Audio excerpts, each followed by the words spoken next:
Well, good Sunday evening to you.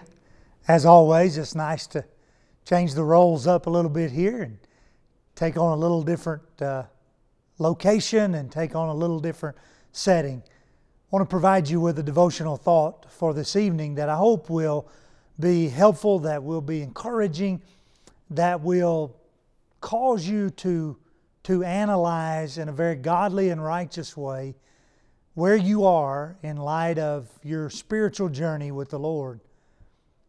It's been said many times that Corona hasn't caused weak faith. It can't. It just can't do it.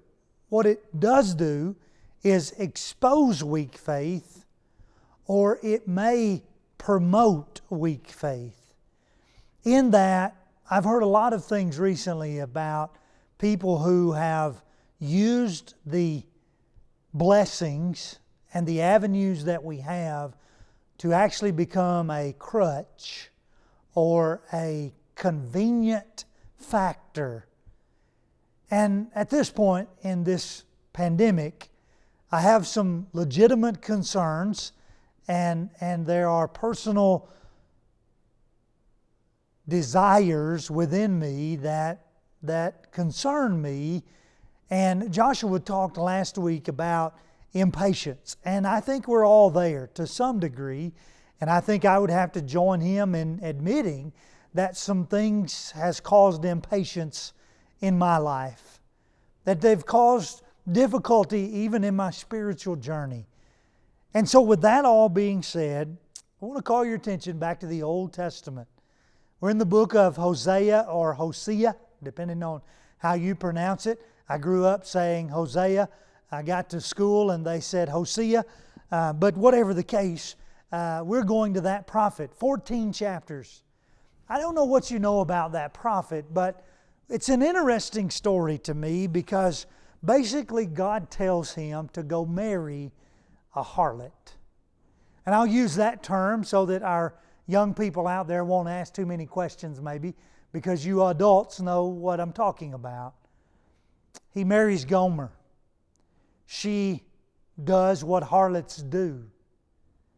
God tells Hosea several times to go get her back. A man is trying to live with a wife who is unfaithful. A man is trying to honor his marriage vows to a wife that is not behaving herself righteously. God does this for a purpose. He's trying to show Israel in a very graphic image what He's dealing with. You think God is impatient? You think God's frustrated? You think God is concerned about the ways in which people are acting and conducting themselves in inconsistencies and lack of respect and sometimes even unkind ways, even borderline hatred toward other people? You think God doesn't get frustrated with us? And so the whole book of Hosea, he's begging Israel to be the people that He wants them to be. He's pleading with them to return back to Him. He's using imagery like, I as a parent treated you like a child. I loved you and I taught you how to walk, and I was there to pick you up when you fail. And over, just image after image of love, compassion, kindness, care. And what that does is that allows God the opportunity to plead with Israel to be what she ought to be. I don't know whether I've developed a good reputation with you or not. I want to. I'd like to. It's my goal that you would honor me and value me, and so when I say something to you, it would be received out of love for you, out of kindness. With that being said, I'm a human And sometimes I say things out of emotion. Sometimes unharnessed emotion. I can also say things out of depression. Oh, I don't battle depression. I actually have the opposite problem, anxiety. But if I'm honest with myself, I've been depressed some through this pandemic. I've been depressed some even with my own actions. And I may not even want to admit it. And so sometimes I may say things or do things because of that depression. But I hope and pray that every attempt I make to be a blessing and encouragement to help others is received in the right way. And so with that being said, I want to read Hosea chapter 14. It's the last chapter. It's a very pointed chapter. God begins by saying, "Return, O Israel, to the Lord your God." He's been begging them for 13 chapters now. And He makes one final plea for Israel. I know that we all want this to be over. And I know that we all want things to return to normal. It may be that this is our normal now. There will definitely be a new normal, and we may have to figure out how to conduct our spiritual lives in this fashion. Only God knows. But I guess tonight I'm really concerned for the people who have allowed the separation and the division, and even I'm concerned for Rodney, that have allowed this time of separation to weaken my faith in God, to weaken my desire to serve God. I can be just as guilty as Israel. And God could be pleading with me, "Return to the Lord your God, for you have stumbled because of your iniquity." That's always our problem, isn't it? It's sin.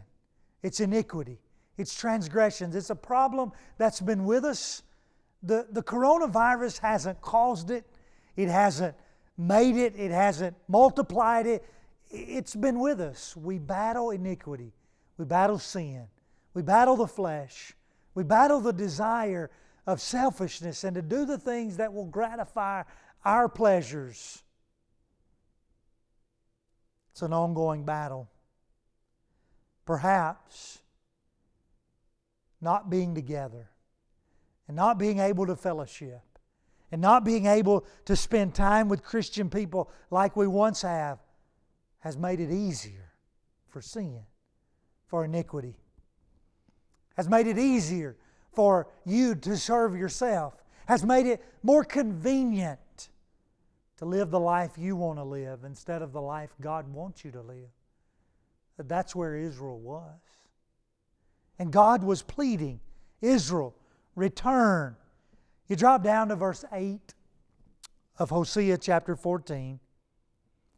And he says, "O Ephraim, what have I to do with idols? It is I who answer and look after you. I am like an evergreen cypress. From me comes your fruit." Verse 9, "Whoever is wise, let him understand these things. Whoever is discerning, let him know them. For the ways of the Lord are right, and the upright walk in them, but transgressors stumble." God says in verse 8 of this chapter, "What have I to do with idols?" Why do you have anything to do with idols? Obviously, one of Israel's big challenges was idolatry. And so they would go and if I may use the phrase, they would play the harlot with God. And they would play the harlot with God by serving idols and by honoring idols and by giving and sacrificing to idols. And God says, "What have I to do with idols?" Why do you have anything to do with idols? What are your idols? What are my idols?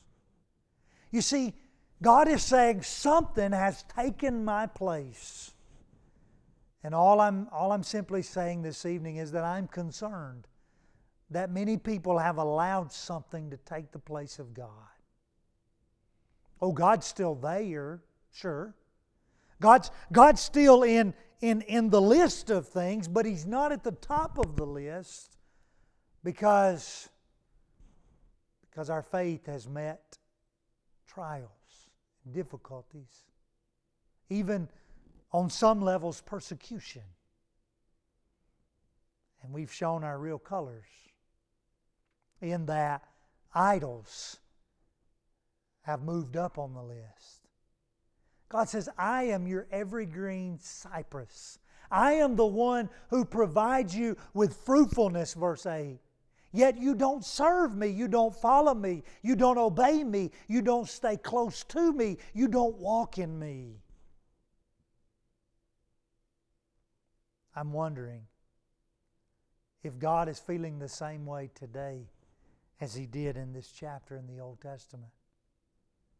Pleading, O Ephraim, O America, O Leoma, O Rodney, return. Make it personal. Ask yourself some hard questions personally and analyze where you are in your spiritual journey. Has it been easy? No. It's been a challenge on all of us.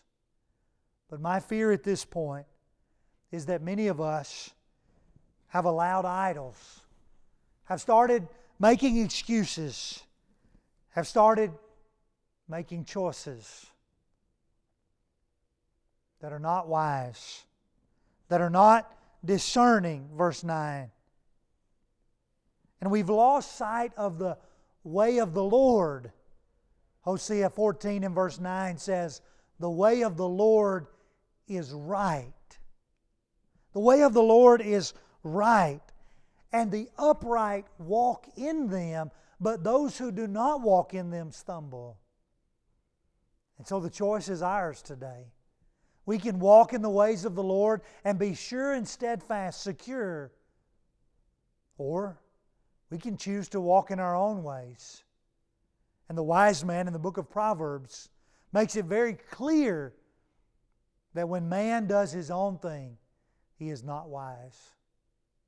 In the book of Judges, every man did what was right in his own eyes. And they left the Lord. And they didn't follow the Lord. And they didn't serve the Lord. And the Lord is pleading in Hosea 14, return, O Israel. And all I'm simply asking you this evening, can you take the name Israel out and put your name in? And is God pleading with you to return? I want to close by reading 1 Peter 3, verses 10 through 12. 1 Peter 3, beginning in verse 10. Whoever desires to love life and see good days, let him keep his tongue from evil and his lips from speaking deceit. Let him turn away from evil and do good.